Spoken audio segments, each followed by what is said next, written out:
ఎంఆర్పికి తీసుకోవాలి. వాస్తవానికి 30 రూపాయలు అని చెప్తే ఎవరు ఏమన్నారు? కన్జ్యూమర్ ఫోరం కంప్లైంట్ చేస్తా అంటే చేసుకో అంటాడు. మరి అది కరెక్ట్ కాదు కదా. ఎంఆర్పి రేటే తీసుకోవాలి కదా. పెద్దపల్లి జిల్లా అంతర్గాం మండల కేంద్రంలోని రామ్దేవ్ స్వీట్ హౌస్లో ఓ వినియోగదారుడు టాటా కాపర్ వాటర్ బాటిల్ కొనుగోలు చేయగా అతని నుండి ఎంఆర్పి కంటే అదనంగా 10 రూపాయలు వసూలు చేయడం జరిగింది.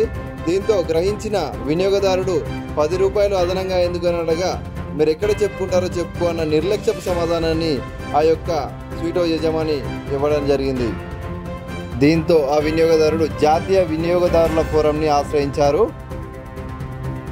వినియోగదారుల అమాయకత్వాన్ని ఆసరాగా చేసుకొని ఇలా ఎంఆర్పి ధరల కంటే అధికంగా వసూలు చేసే ఇలాంటి షాపులపై లీగల్ మెట్రాలజీ అధికారులు దృష్టి సారించాల్సిన అవసరం ఎంతైనా ఉంది.